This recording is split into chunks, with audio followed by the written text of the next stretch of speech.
Hawaii Entertainment News, where we will talk about all the news that's happening around the film and entertainment industry in Hawaii. You're supposed to say, I told you so.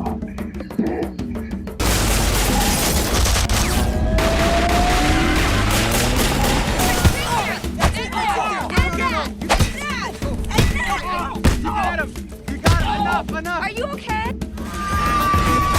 Oh my gosh, he's Superman! This is a video game, which means we all have special skills.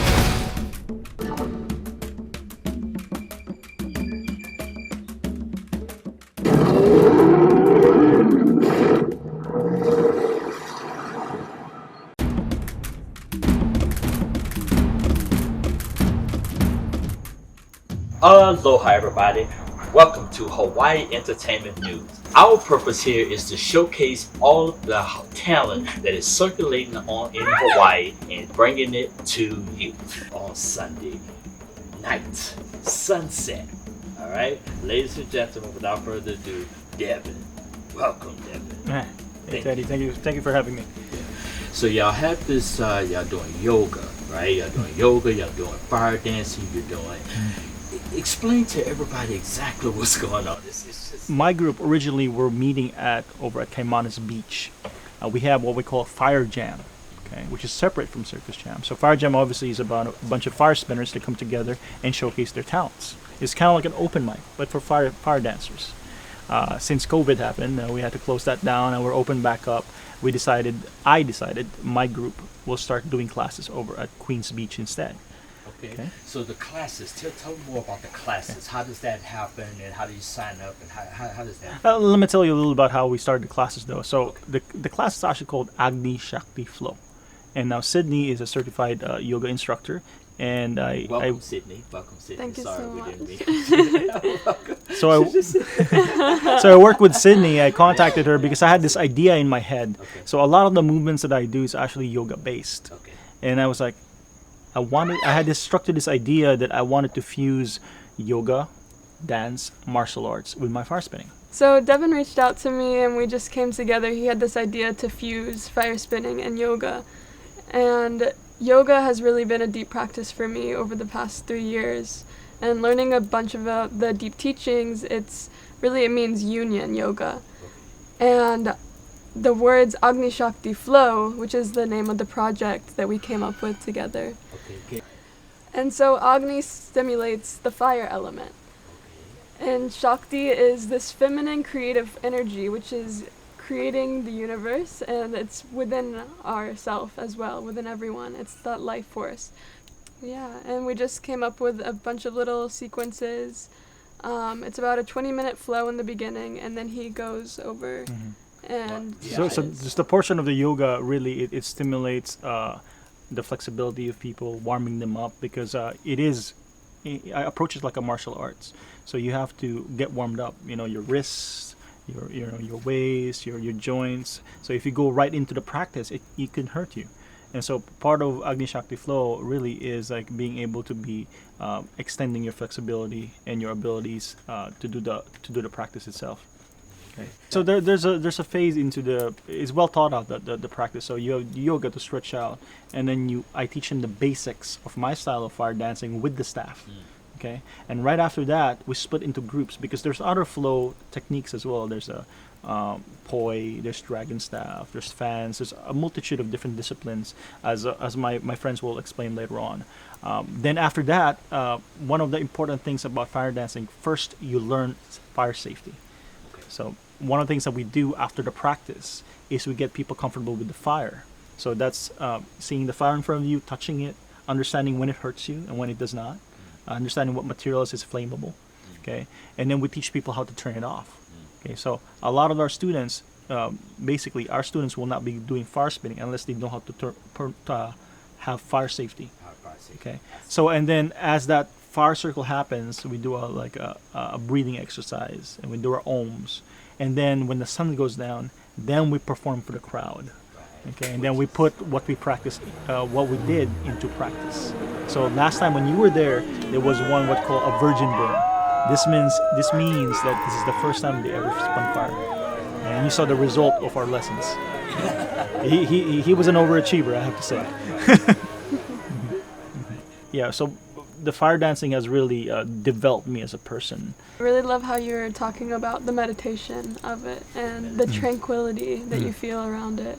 It really offers a lot of like peace and calmness out of like all the kind of chaotic things that might be going on. It's Especially now. Yeah, it's a place for us to all gather as like family and friends and just find that calm center and just know that it's like we're supported and that we're gonna get through everything. So I think that meditation is like super prime and anyone can practice anytime and we just hold the space. So. As you can see, that our class, if you saw it, like it's just you don't really have to have a special training to get started on it. It will help if you have dance or martial arts training, but you don't really need it. That is the training. Right. Yeah. We and the arts in Chinatown are alive and well, and we really value people coming down. Hi, I'm Zoe Abrigo. I am Artistic Associate of Wild Dogs International Screen Dance Festival. We are presenting Wild Dogs at the Arts at Marc's Garage in Honolulu, Chinatown. It's a great medium that combines film with dance, and especially now during the pandemic, when performing arts in the theater are put on hold, it's a great way to support the performing arts while bringing in other mediums, so everyone's happy. Matthew Kelty. I'm the executive director of the Arts at Marc's Garage. For tonight, we have, I think, 5 different hand sanitizer stands. We also are inviting everyone to wear a mask unless they are literally eating or drinking something, and they'll put the mask back up when they're done. And then we've seated parties 6 feet apart. So no parties larger than 5, and all of those parties are seated at least 6 feet apart. We're going to have, right now, we're finishing up our exhibit of the Hawaii Watercolor Society. And next we'll have a very short guest curator come in to do art that reflects people's heritage. And then in November and December, we have the new normal, which is photography that is specifically taken during the pandemic time and reflects what's going on in Honolulu during the pandemic. Ladies and gentlemen, Marc and Zach. Thank you. Hello. Thanks for having us. All right. Good to see you. Okay, so tell us a little bit about what y'all doing over there. Go ahead, Marc. Sure. Tell us a little bit about So, as you already talked to Devin, we do a class every Sunday at Capener Park. And we're all fire spinners, we're all friends. And we've been doing it for a few years now. Zach's going on 10, so we have some seasoned pros. Yeah. But we all kind of like got together with all this COVID. Devin set up the class, and he asked us to help him teach. And because we both have some experience and we've done a lot of fire spinning, we kind of take over. Like I do staff, and I do something in particular called contact, which is like where you roll it on your body more, and you don't grab it as much. And Zach does poi. And so we teach both of that along with what Devin does with the yoga and the fire spinning. So like our stuff is kind of like the advanced class. We kind of do the group thing where they're all together and we do the yoga and we warm up and stretch. And after we do that, we kind of break off. And if you want to do poi, you can come see Zach and he'll teach you amazing poi. If you want to do more advanced stuff, the higher techniques and things, then we come with me and we break up in our own little groups and we do our thing and try to teach the students some of the more advanced techniques with the fire. I practice Chinese medicine and I do acupuncture and stuff. And I've done Chinese martial arts for pretty much my whole life. And so I remember the first time I saw all the fire spinners, right? Like they were at Magic Island at the time. That they used to have Fire Jam, which is the weekly meeting. And I remember the first time I came and I'm just looking at all these people like spinning fire and practicing and like, of course all these pretty girls and stuff. And I'm going like, wow, man, it's like they're all training. It really looked like everyone was kind of training martial arts and stuff, but doing their own thing, right? And so immediately it clicked with me because I'd done martial arts, Wing Chun in particular, for 5-10 years. And that fire was just like, wow, that clicks. Like I'm watching people move and stuff and it's similar, and it was just natural. Devin also comes from some martial arts too. And we both really see like the connection of the fire with the martial arts. Yeah, the movements are very similar. The way you carry yourself, the footwork and everything, and then of course with fire you get to be really creative, right? And so it kind of goes beyond like being rigid. Sometimes martial arts could be rigid, do this, do that, right? With fire, you express yourself. Yeah, you have this other entity that's working with you to create a more, I guess, engaging experience rather than just me and my body. It's like this and another entity, this fire, that which is life. Yeah, that adds this kind of spontaneous flair and this like almost hypnotizing feeling to the moment that brings me or the practitioner and the viewer into this bridge through that fire. Right. And like seemingly there's a lot of moments that feel like a one, and that's when we kind of get into talking about the flow state. Just for reference, flow state is actually a scientifically coined term. There's 2 books by this author Stephen Kotler. He's really into extreme sports and high performance, and they've done tons of studies on the flow state, and it's a verifiable state your brain goes into, and there's plenty of triggers to get it there, but it increases productivity in the workplace literally 100 to 500%. Like people become up to 5 times more efficient if they spend roughly an hour a day in flow state.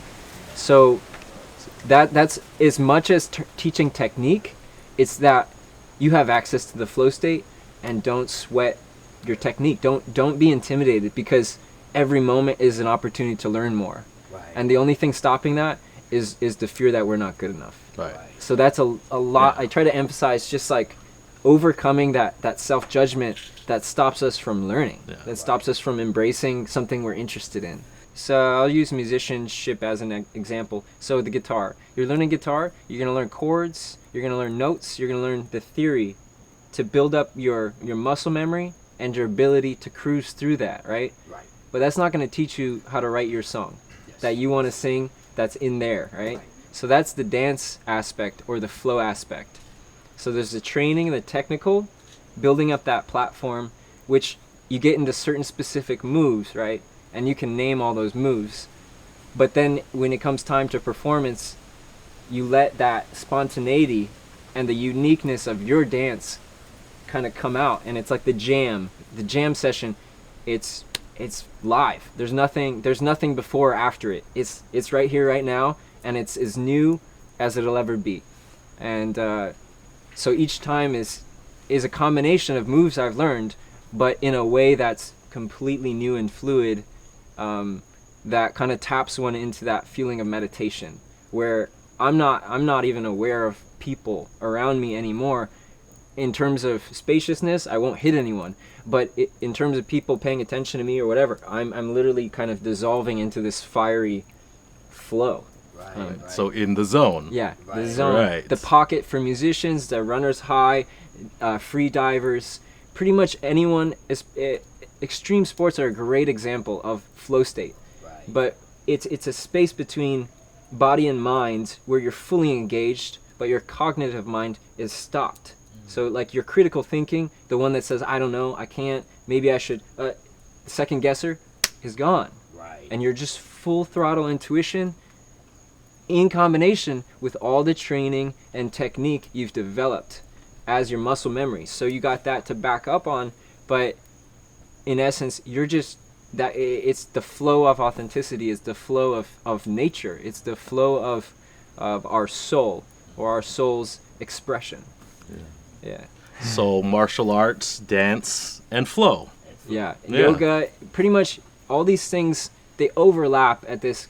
We could call it meditation, but it's not obliged to be still, right? You can have moving meditation. So between dance, martial arts, yoga, and circular arts or flow arts, the overlap is this stillness, no mind experience that also feels very innately me, or unique to my my personal, I don't know how to put that, but yeah. And so the best fire artists all have their own flair, their own style, their own uniqueness, right? Yeah. I would say the origin, like the kin or the family like aspect to the fire is the drum.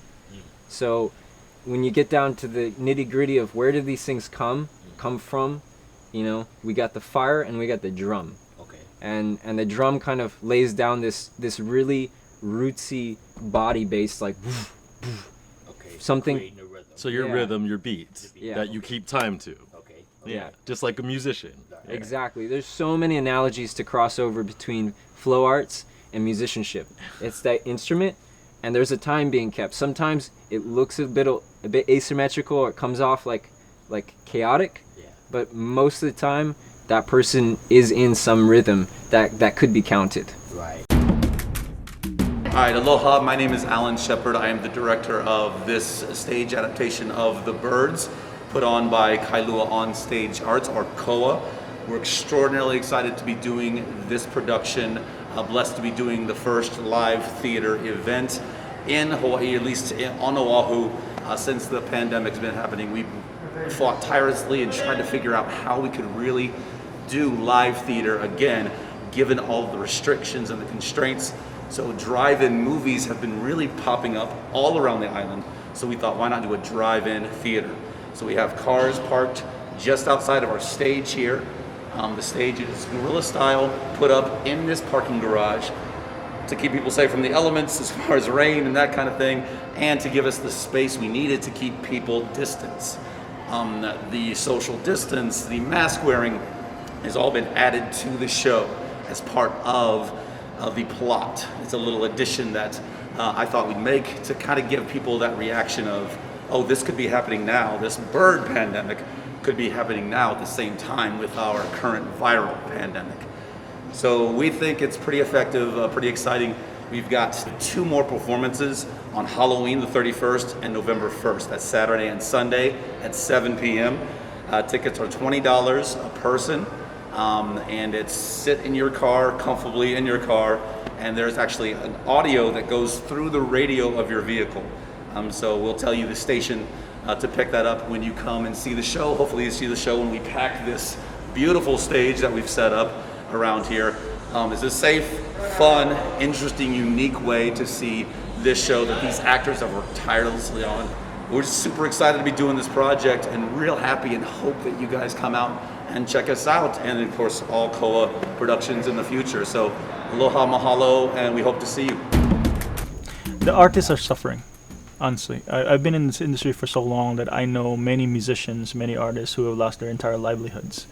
And COVID-19 is definitely a debilitating effect on the entire industry. We will not recover for at least 2 years. Okay, so to get it to that level where you can maintain several incomes to support a family of musicians or artists does not exist. I feel that Hawaii is a special place. Oahu, if you know, it's called the gathering place. And I feel like because of how small the island is, I feel like so much talent is concentrated in Hawaii. It just blows my mind every time I think about it. Literally, you go to another place, another venue, you're just like, wow, where's this person coming from? And there's so much talent. And I feel like they're underappreciated. And especially now, I feel like a lot of that talent will die out. You know, right now, Hawaii is centered around a tourism industry. A lot of them are entertainers, bartenders, restaurants. You know, and I feel like the artists are always the first to go when the country goes in economical distress, because they are a luxury. Okay, so but when economical collapse happens, the artists are still need to live. They still need to pay their bills. You know? Right. Yeah. And that's the thing. Just like you said, artists are luxury. That is not the first time I heard that. I have heard it so many times or whatever. But the truth is, we're not a luxury. Mm-hmm. We're seen as a luxury, but we are vital to humanity. Yes. If you're working 9 to 5, then what are you doing it for? If you don't have a bit of art in your life, you know. Right. I believe one of the traditions that should come back is the tradition of being a patron. Back then, when there's an artist, there are patrons that subscribe to an artist and supports their living, maybe on donations of like a monthly donation. And I've actually started that myself. Like, there are people that supporting me give me monthly donations because they know about the COVID. And even before COVID, they were already supporting me, knowing what I do. And I feel like this is a tradition, especially now. See, a lot of the material consumption of artistic talent now is on video, is online. And then how can we reach out and support these people? Next time on Hawaii Entertainment News. That's what men do. I categorically reject that. Yes. You know, what is your perception of beauty?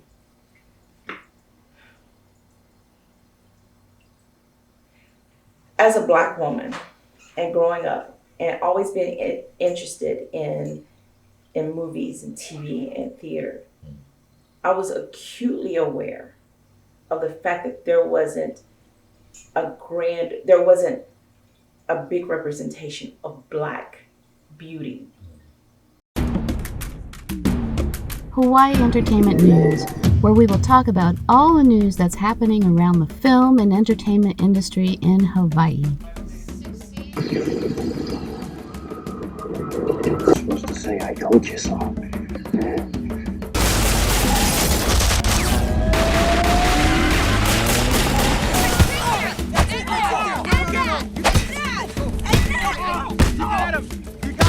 Enough. Are you okay? Oh my gosh, he's Superman! This is a video game, which means we all have special skills.